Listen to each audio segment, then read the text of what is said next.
भूले बिसरे पन्ने में सभी को नमस्कार। पुनः आज की भेंट वार्ता में हमें सानिध्य प्राप्त हो रहा है मंदिर कमेटी विश्वेश्वर महादेव सरकोटी। निर्मंड प्रत्येक मोहल्ले में सबके अलग अलग मंदिर हैं, तो सरकोटी में भी ये एक कशनान जी, हाँ कशनान जो खुंडा है उनका ये अपना मंदिर है, बनादेव विश्वेश्वर महादेव। आप सचिव हैं श्री चंद्रशेखर शर्मा जी।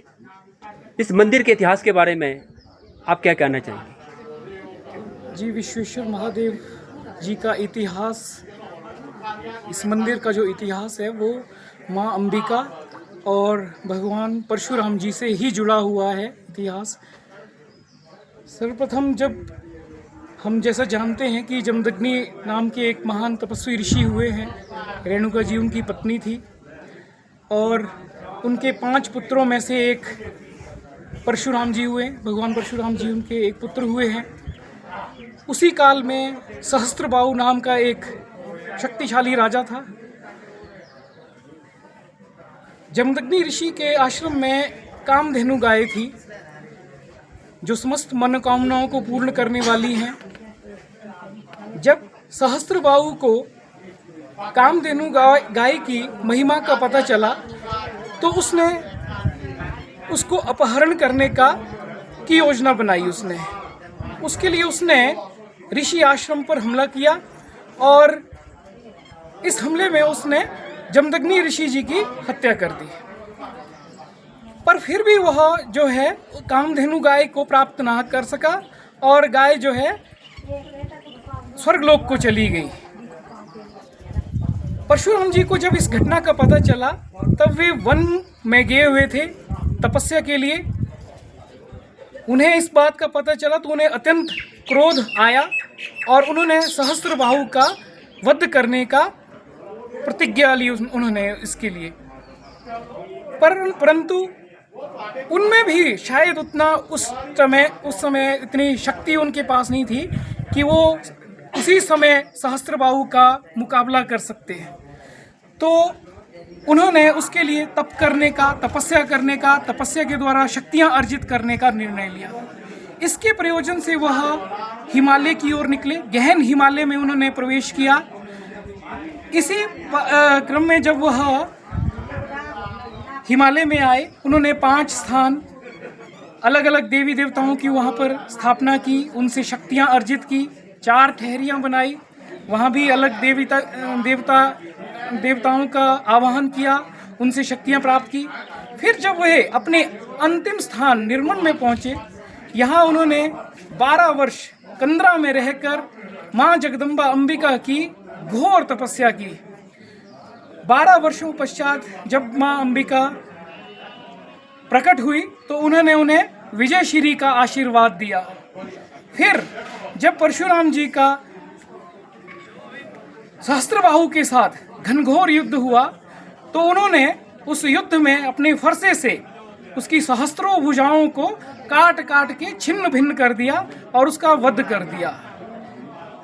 फिर परशुराम जी अपनी प्रतिज्ञा को पूर्ण करने के पश्चात काशी, मथुरा, दक्षिण कश्मीर आदि स्थानों से अपने साथ ब्राह्मणों को लेकर निर्मंड लौटे।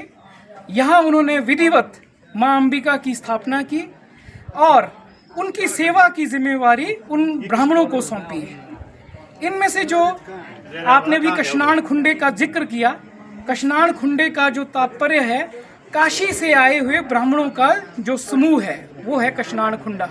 ठीक है, काशी कहते हैं बनारस को, वाराणसी को काशी कहा जाता है। वहाँ के जो देव हैं उन्हें विश्वेश्वर कहा जाता है, विश्वनाथ कहा जाता है। 12 ज्योतिर्लिंगों में या अन्य कहीं भी शिव का नाम विश्वेश्वर सिर्फ उन्हीं का है, अन्य किसी का नाम, कहीं भी शिव का नाम विश्वेश्वर नहीं लिया जाता है। विश्वेश्वर एक ही है जो काशी में है, उन्हें ही विश्वनाथ कहते हैं। तो इस प्रकार जो काशी से आए हुए ब्राह्मण थे वो माता की सेवा करते रहे, कई पीढ़ियों तक सेवा करते रहे और अपने इष्ट देव विश्वेश्वर काशीपति का भी स्मरण करते रहे। उनकी इस निष्ठा से उनके इष्ट देव प्रसन्न हुए और कालांतर में एक विष्णुदत्त, उन्हीं के कुल में एक विष्णुदत्त नाम के एक ब्राह्मण हुए हैं, जिनकी गाय जो इधर चरने आया करती थी, यहाँ झाड़ियों का भयंकर वो था, झाड़ था, उस झाड़ के मध्य में जाती थी और दोपहर के समय वह यहाँ दूध छोड़ती थी। फिर जब इसकी खोज हुई, खोज करने पर यहाँ पता चला कि यहाँ एक शिवलिंग है। उस शिवलिंग का फिर ये झाड़ियाँ काटी गई यहाँ पे और उस यहाँ पर जो है मंदिर का निर्माण हुआ।